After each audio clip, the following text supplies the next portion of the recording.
विद्यार्थी मित्रांनो, गेल्या वेळेस आपण आयोनिक इक्विलिब्रिया या टॉपिकमध्ये degree of dissociation and dissociation constant हे दोन महत्त्वाचे आर्टिकल्स आपण क्लिअर केले. Okay, degree of dissociation is nothing but you know very well it can be designated by the letter alpha and dissociation constant for weak acid which can be represented as Ka and dissociation constant for weak base which can be represented as Kb. Okay, so if you can say here today we can discuss about what is the relation between degree of dissociation and dissociation constant, and that law it is called as the Ostwald's dilution law. लक्षात घ्या, Ostwald dilution law मध्ये आपल्याला काय घ्यायचं आहे तर Ostwald dilution law which can be gives an idea about the relation between the degree of dissociation and dissociation constant for weak acid, आणि परत तसंच आपल्याला relation between degree of dissociation and dissociation constant for weak base Ka आणि Kb आणि alpha यांच्याशी relation आपल्याला घ्यायचं आहे. ओके, आता ओस्टवाल्ड डायल्यूशन लॉच्या बाबतीमध्ये एक पहिलं सेंटेन्स लक्षात घ्या, सगळ्यात महत्त्वाचं सेंटेन्स सीईटी साठी लागणार. Ostwald dilution law is applicable to only weak electrolytes. हा एक पहिल्यांदा पॉइंट्स लक्षात घ्या. You know very well the weak electrolytes are nothing but, for example, weak acids. Yeah, you can say weak bases. Okay, suppose for example, if you can say here the weak acids are nothing but those acids that are the HCl, HNO3, that is the hydrochloric acid, nitric acid, yeah, H2SO4, sulfuric acid, yeah, you can say HClO4, perchloric acid. So these acids are the strong acids. If you can consider except these acids, the acids which are nothing but that are the weak acids. For example, सगळ्यात चांगलं weak ऍसिडचं example आपण खूप वेळा घेतलंय and that is nothing but the acetic acid. Suppose for example you can consider here formic acid, then hydrogen cyanide, then you can consider that is the carbonic acid. Like these acids are the weak acids and to this Ostwald dilution law can be applicable. Okay, and weak base you know very well that one is nothing but the ammonium hydroxide, या you can say magnesium hydroxide is also there, या you can say calcium hydroxide is there. Yeah, you can say here the aluminum hydroxide. So these bases are the weak bases. You know very well the sodium hydroxide NaOH and potassium hydroxide KOH are the strong bases.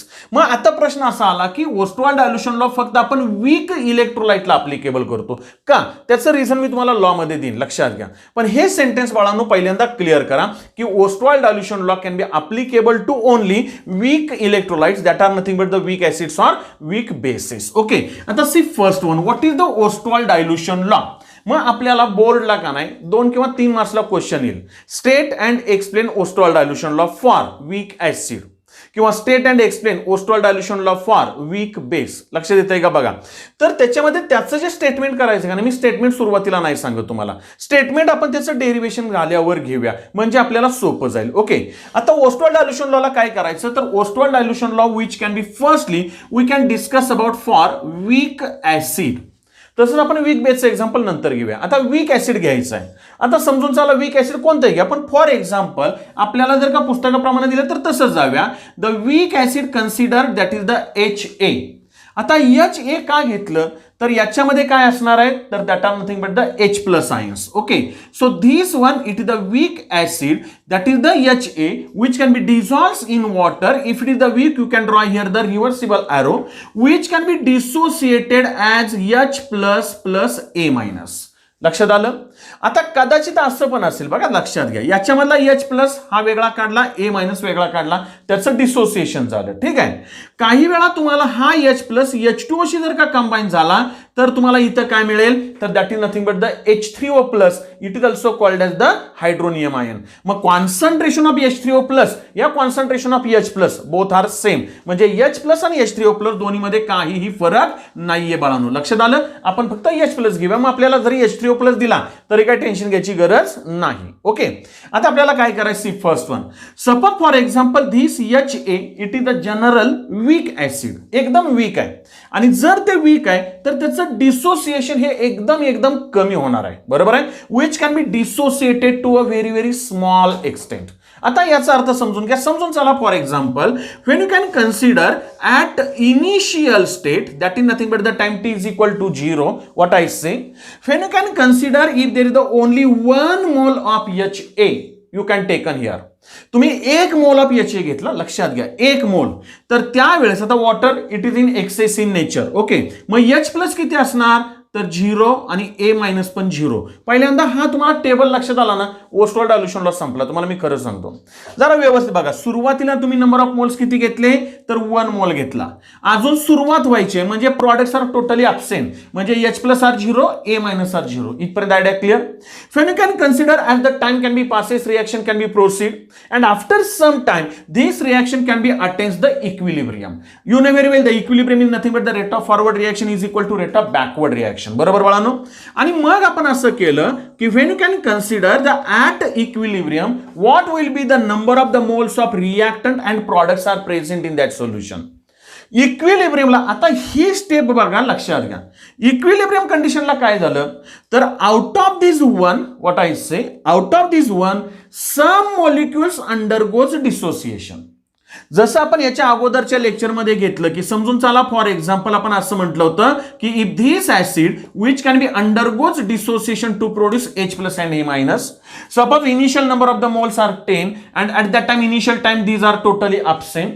After some time at equilibrium what happens here, out of these two, लक्षात घ्या फक्त 2 जणांचं dissociation झालं, 2 मॉलिक्युलचं, म्हणजे इथं शिल्लक किती राहणार, तर 10-2 राहणार. बरोबर आहे. आणि मग ह्याचे तुम्हाला किती मिळणार, आयन्स 2 मिळणार आहेत. आणि मग आपण हे जे number of moles undergoes dissociation, okay, divided by number of moles present initially and it is nothing but the alpha. म्हणजे इथं समजून चला, फॉर एक्झाम्पल बाळांनो, आपण जर 1 मोल घेतला तर आपण इन जनरल बोलतोय, आपल्याला माहित नाहीये की याच्यातले किती मोल्स डिसोसिएट झाले. तर आपण असं म्हणूया की if you can consider out of this 1 mole alpha moles undergoes dissociation. Alpha is nothing but the degree of dissociation. लक्षात येतंय का बघा. ओके, मग एका मोल मधल्या अल्फा जणांचं डिसोसिएशन झालं, ओके, तर शिल्लक किती राहणार, 1 मायनस अल्फा. मी असं का लिहित होतो ते आता कळलं का बघा. 10-2 हा अल्फा नाहीये, त्याचे नंबर ऑफ मोल्स आहे. इथं त्याची व्हॅल्यू अल्फा येणार आहे, म्हणजे 1 घेतलं तर त्याचा अल्फा किती येणार आहे, तर 0.2 येणार आहे बाळांनो. लक्षात घ्या. म्हणजे इथं आपल्याला काय करायचं आहे, तर suppose for example out of this 1 mole alpha moles undergoes dissociation, how many remains behind, that is the 1 minus alpha moles of that weak acid can be remains in a solution. हे समजलं ना, ओस्टोल dilution संपला. तुम्हाला मी खरं सांगतो. आता जर alpha मोलचं dissociation झालंय तर H प्लस आणि A मायनस किती तयार होणार, तर that are nothing but the alpha H plus and alpha A minus which can be produce in that solution. ही स्टेप पहिल्यांदा समजली, लक्षात येते का बघा. ओके, म्हणजे at equilibrium what's the condition of the number of the moles which are present in that solution of that reactant and products. म्हणजे 1 minus alpha हे इथं आलं HA, का तर अल्फा जणांचं डिसोसिएशन झालं. Alpha H plus alpha A minus. कळलं बाळांनो. आता आपल्याला माहिती आहे, suppose for example when you can consider the concentration at equilibrium of that solution. Concentration आपण कशामध्ये सांगतो, तर molar concentration. And what is the definition for molarity, know very well, that are the number of moles present in DM cube of solution, म्हणजे volume. बरोबर बाळांनो. म्हणजे याचे number of moles किती आहेत, 1 minus alpha divided by volume किती आहे, तर V. काय असेल तो असेल, म्हणजे 1 minus alpha bye V is the concentration of HA in that given solution. जे काय राहील ते. तसंच H प्लसचं कॉन्सन्ट्रेशन बाळांनो किती येईल, alpha by V, number of moles present in given volume of that solution. A मायनसचं किती येईल, अल्फा बाय V. म्हणजे हा जर टेबल तुम्हाला समजला ना बाळांनो, तर ओस्टवाल डायल्युशन लॉ मग काही अवघड नाही, पुढे एकदम सोपं आहे. तुम्हाला मी रिअली सांगतो, फक्त सगळ्यात सोपा टॉपिक आहे. जेवढी तुम्हाला मार्क्स असेल ना, त्याचं वेटेज अजून आलेलं नाही, पण जेवढं वेटेज असेल त्यातला एकही मार्क्स आपला कमी होता कामा नये बोर्डाला, एवढं तुमचं त्याच्यावर जजमेंट बसलं पाहिजे. लक्षात येतंय का बघा. ओके, आता हे इथपर्यंत हा टेबल पहिल्यांदा क्लिअर झाला. आता आपल्याला काय करायचं आहे, तर when you can consider here suppose for example by applying the law of mass action to this reaction. Okay, आता मी डायरेक्टली इथं वीक ऍसिड आहे, तर H2चं कॉन्सन्ट्रेशन आपण काय केलं होतं, आठवतंय का बघा, कॉन्स्टंट घेतलं होतं. आणि डायरेक्ट आपण कॉन्स्टंट काय घेतला होता, Ka. आठवलं, that is nothing but the dissociation constant for weak acid. काय येईल बाळांनो, तर that one is nothing but the concentration of H plus into concentration of A minus upon concentration of HA into H2O आलं नाही. Concentration of H2O मी लिहिलं नाही का, तर ते आपण इकडे घेतल्यानंतरच Ka लिहिलाय. आठवतोय? म्हणजे by applying the law of mass action to this above reaction we have Ka is equal to concentration of H plus into concentration of A minus divided by concentration of HA. इथपर्यंत idea clear झाली बाळांनो? Okay. आता व्यवस्थित बघा. Concentration of H plus किती आहे मला सांगा? Alpha by V. म्हणजे when you can consider the concentration of H plus is equal to alpha by V. Concentration of A minus किती आहे? तर it is also concentration of A minus is equal to alpha by V. लक्षात आलं का बघा? Concentration of HA किती आहे? तर concentration of HA is equal to 1 minus alpha by V. बरोबर. आता ह्या ज्या व्हॅल्यूज आहेत त्या व्हॅल्यूज इथं याच्यामध्ये पुट करा. संपलं काम. काय मिळेल आपल्याला? तर that one is nothing but the dissociation constant Ka is equal to what is the concentration of H plus alpha by V into concentration of A minus alpha by V upon concentration of HA 1 minus alpha by V. बरोबर बाळांनो. आता जर मग समजून चला हे आपण solve करून घेऊया. At that time what happens here? Suppose for example when you can consider here Ka is equal to alpha square upon V square. मी डायरेक्ट लिहितो. आता हा काय होईल? व्ही वर जाईल म्हणजे multiplied by V upon 1 minus alpha. पाहिजे तर हे आपण असं लिहूया म्हणजे जरा थोडंसं लक्षात येतंय का बघा. बरोबर माझं? आता इथं बघा alpha square upon V square divided by sorry into हा व्ही वर जाईल व्ही अपॉन 1 मायनस अल्फा. या व्हीला हा व्ही बाळांनो काय करा? कॅन्सल करा. म्हणजे काय मिळालं इक्वेशन तुम्हाला? Ka is equal to alpha square upon काय येते बघा? 1 minus alpha into V and this one it is nothing but the equation of the Ostwald dilution law. संपला ओस्टवाल्ड डायल्युशन लॉ. बघा मी काय म्हटलं. म्हणजे इथं ओस्टवाल्ड डायल्युशन लॉचं जर काही इक्वेशन असेल तर what is the dissociation constant for weak acid? Ka is equal to alpha square upon 1 minus alpha into V and that one is called as the equation for Ostwald dilution law. But you know very well the volume and concentration are inversely proportional with each other. म्हणजे जर volume वाढवला तर concentration कमी होतं. Concentration जर समजून चाल आपल्याला वाढवायचं आहे तर व्हॉल्यूम कमी करावा लागेल. बरोबर. म्हणजेच मी असं म्हणेन की समजून चाला जर 1 by V is equal to C inversely आहेत तर मग 1 बाय व्ही च्या ऐवजी जर काही व्हॅल्यू घातली तरी आपल्याला फॉर्म्युला काय मिळेल? Ka is equal to alpha square 1 by V is equal to C म्हणजे alpha square C upon 1 minus alpha. This one is also equation for Ostwald dilution law since you can say here 1 by V is equal to C. म्हणजे equation तुम्हाला मी खरं सांगू मी परत बोलतो की Ostwald dilution law खरं सांगतो खूप सोपा आहे बाळांनो. फक्त फॉर्म्युले त्याचे लक्षात घ्या. हा टेबल तुम्हाला लक्षात आला पाहिजे आणि त्याच्यातली ही जी स्टेप आहे का ना ही स्टेप महत्वाची आहे. तुम्हाला पाठ नका करू 1 मायनस अल्फा हे अल्फा अल्फा पाठ होऊन जातं पण का तसं आलं हे आपल्याला कळलं पाहिजे. इथपर्यंत आयडिया क्लिअर? आता हे झालं त्याचं ओस्टवाल्ड डायल्युशन लॉचं इक्वेशन. पण आता गंमत खरी पुढे आहे. Suppose for example if HA is a very weak acid, what I say at that time the degree of dissociation that one is nothing but the alpha is a very less. जर का HA weak acid आहे आणि alpha हा जर का very less असेल तर at that time you can say यार 1 minus alpha which can be approximately equal to 1. लक्षात घ्या. म्हणजे अल्फा जर एकदम कमी आहे तर 1 minus alpha is equal to काय आलं? 1 आलं. बरोबर आहे. म्हणजेच हा फॉर्म्युला तुम्हाला कसा मिळेल बघा. Ka is equal to alpha square upon V. मी 1 minus alpha is equal to 1 घेतला का? तर since when you can say यार HA is a very weak acid that is nothing but the alpha is a very less आणि म्हणून मग आपलं Ka is equal to काय आलं? Alpha square upon V. आता आपल्याला माहिती आहे 1 by V is equal to C म्हणजे इथंच आपण कंपॅरेटिव्हली लिहूया. Ka इज इक्वल टू काय येईल? Alpha square into C. लक्षात घ्या. काही अवघड नाही. समोरासमोर आपण लिहितोय. बरोबर. आता एक काम करा हा व्ही इकडे घ्या म्हणजेच आपल्याला काय मिळेल? Alpha square is equal to Ka upon V किंवा आपल्याला इकडे काय मिळेल रे बाळांनो? Alpha square is equal to Ka upon C. बरोबर आहे. लक्षात येत आहे. आता हे झालं तुमचं अल्फा स्क्वेअरचं आहे. ओके, समजून चला फॉर एक्झाम्पल आपल्याला अल्फा पाहिजे, तर अल्फा इज इक्वल टू काय मिळेल, तर याचा स्क्वेअर रूट घेतला, याचा square root, that is nothing but the under root KA upon V. बरोबर माझं. किंवा इकडे काय येईल मला सांगा, alpha square is equal to alpha is equal to आपण स्क्वेअर रूट घेतोय अंडर रूट, आता काय येईल KA.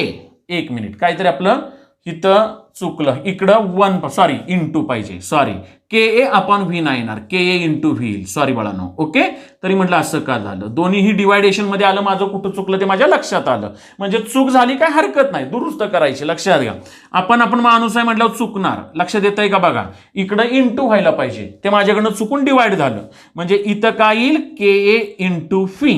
Okay, sorry for that one. लक्षात येते. आणि इथं काय येईल मग KA अपॉन C. माझ्या का लक्षात आलं ते पण सांगतो. मी असं म्हणणार नाही की मी मुद्दामून चुकवलं. लक्षात घ्या, माझ्याकडनं चूक कशी झाली की हे इकडं आलं, मग KA डिवायडेड बाय V पण आहे आणि KA डिवायडेड बाय C पण आहे, मग आपलं हे जुळत नाही. म्हणजे माझ्या लक्षात आलं की समथिंग इज रॉंग, आणि ती जी दुरुस्ती आहे ती आपण लगेच केली. लक्षात येत आहे का बघा. म्हणजे इथं आपल्याला काय मिळेल, तर alpha square is equal to KA into V. हा इकडं आला की इंटू होईल. बरोबर. आणि K इज इकडं alpha square is equal to काय होईल, इकडं डिवाइड होईल, म्हणजे अल्फा इज इक्वल टू मिळालं. आयडिया क्लिअर बाळांनो. ओके, आता हे बघा, KA हा काय कॉन्स्टंट आहे, तो डिसोसिएशन कॉन्स्टंट आहे, आणि ऍसिटिक ऍसिडचा KA ठरलेला आहे, फॉर्मिक ऍसिडचा ठरलेला आहे, हायड्रोजन सायनाइड असेल ठरले. प्रत्येक ऍसिडचा KA हा वेगळा असणार आहे. बरोबर आहे. आणि तो ती कॉन्स्टंट व्हॅल्यू आहे. भले तुम्ही कॉन्सन्ट्रेशन वगैरे जरी चेंज केलं तरी त्या ऍसिडचा, स्पेसिफिक ऍसिडचा डिसोसिएशन कॉन्स्टंट हा कॉन्स्टंट आहे, म्हणून तर त्याला आपण काय म्हणतोय, डिसोसिएशन कॉन्स्टंट. लक्षात घ्या. मग हा जर कॉन्स्टंट आहे आणि हे जर इक्वेलिटी साइन आहे, बघा मी काय म्हणतोय, तर हे जर दोन मी रिप्लेस केलं तर अल्फा इज प्रोपोर्शनल टू, आपल्याला दोन्हीमध्ये गफलत होणे म्हणून मी हे साइन मोठं काढलं. लक्षात घ्या, alpha is proportional, equality sign गेलं ना आणि कॉन्स्टंट गेला, म्हणजे अल्फा इज प्रोपोर्शनल टू काय येईल मला सांगा, स्क्वेअर रूट ऑफ व्हॉल्यूम. बरोबर आहे माझं, अंडर रूट V. तसंच इकडं अल्फा इज प्रोपोर्शनल टू. लक्षात येत आहे का बघा. आता हा कॉन्स्टंट गेला, इक्वेलिटी साइन गेलं, म्हणजे काय येणार मला सांगा, 1 अपॉन अंडर रूट C, किंवा तुम्ही अंडर रूट 1 बाय C लिहिलं तरी चालेल, कारण का 1चा स्क्वेअर 1च आहे, त्यामुळे त्याचं टेन्शन नाही. म्हणजे हे जे दोन इक्वेशन्स आहेत का नाही, ही दोन इक्वेशन्स तुम्हाला जर का कळाली ना बाळांनो, तर याचं स्टेटमेंट ओस्टवाल्ड डायल्यूशन लॉचं तुम्हाला येतं. स्टेटमेंट तुम्ही पाठ करणार आणि मग इकडे डिराईव्ह करणार, त्याच्याऐवजी मी जरा उलटा प्रयोग करतोय. सोपं करा. लक्षात घ्या, जिथं आपल्याला सोपं जाईल ना तसं करायचं. म्हणजे जिथं तुम्हाला आता हे डेरिव्हेशन झालं, आता तुमच्या लक्षात आलं अल्फा म्हणजे काय, तर डिग्री ऑफ डिसोसिएशन आहे, V म्हणजे काय, व्हॉल्यूम आहे, C म्हणजे काय, कॉन्सन्ट्रेशन आहे. आता माझं ओस्टवाल्ड डायल्यूशन लॉचं स्टेटमेंट एकदम सोपं झालं. काय येईल statement, Ostwald dilution law is stated as, बघा मी काय म्हणतोय, Ostwald dilution law is stated as the degree of dissociation is directly proportional to square root of its volume या inversely proportional to square root of its concentration. परत एकदा सांगतोय, degree of dissociation is directly proportional to square root, लक्षात येत आहे का बघा, of its volume या inversely proportional to concentration of that solution. बरोबर. म्हणजे इथं आपला ओस्टवाल्ड डायल्यूशन लॉ क्लिअर झाला, म्हणजे तुमचं स्टेटमेंट आणि हे डेरिव्हेशन आलं. पण एक गोष्ट लक्षात घ्या, काय होतं, कुठं फसतं सांगतो. सीईटीला जर तुम्हाला विचारलं द फॉर्म्युला फॉर किंवा equation for Ostwald dilution law is, आणि तर तुम्ही येता हिथं, लक्षात घ्या, अल्फा स्क्वेअर बाय V किंवा K is equal to alpha square into C, कारण का 1 minus alpha is equal to 1. तर हे नाही.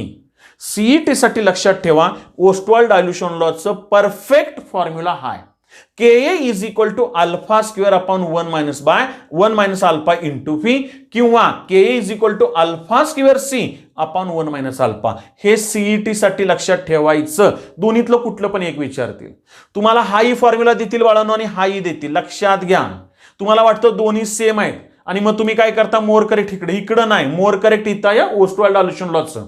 इथपर्यंत आयडिया क्लिअर. आता याच्याशीच रिलेटेड काय करायचं एक सांगतो, अगदी सिंपल आहे, समजून चला. फॉर एक्झाम्पल मला जर असा क्वेश्चन आला, स्टेट अँड एक्सप्लेन किंवा derive state Ostwald dilution law and derive Ostwald dilution law for acetic acid. लक्षात येतंय का बघा. तर मी काय करणार, आता माझं काम खूप सोपं आहे.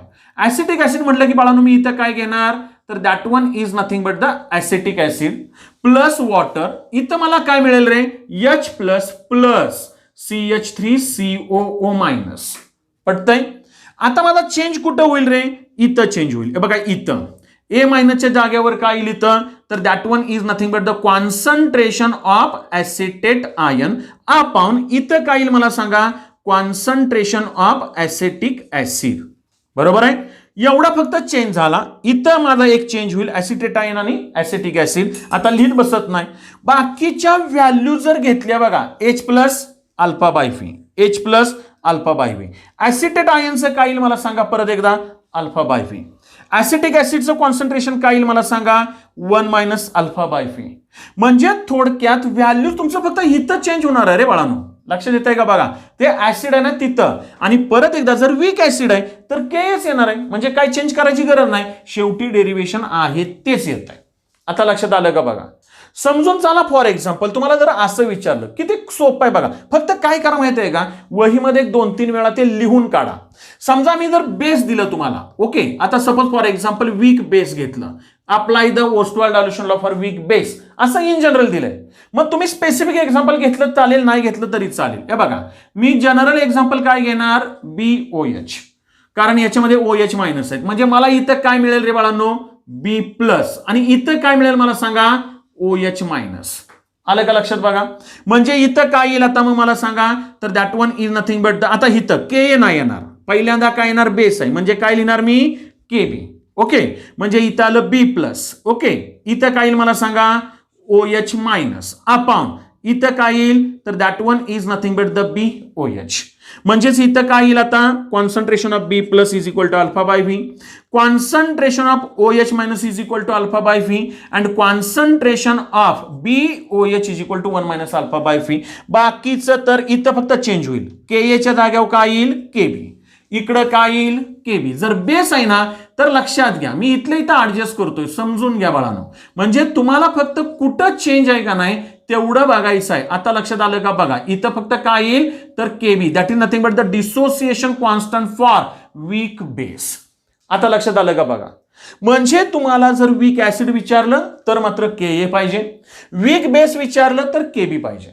चुकून तुम्ही वीक बेस विचारले आणि जर इथं KA राहिला, I'm sorry to say 0 marks. लक्षात घ्या. का, तर जर बेस आहे तर you must write the dissociation constant for weak base and it is nothing but the KB. लक्षात आलं. समजा तुम्हाला जर आता मगाच्या सारखंच आपण घेऊया, कन्सिडर असं केलं, state and explain Ostwald dilution law for ammonium hydroxide. Ammonium hydroxide म्हटलं की काय येईल रे मला सांगा, NH4OH. इथं काय येईल बाळांनो, कुठं फरक पडतोय बघा ना, काय अवघड आहे रे, माझं काम खूप सोपं आहे.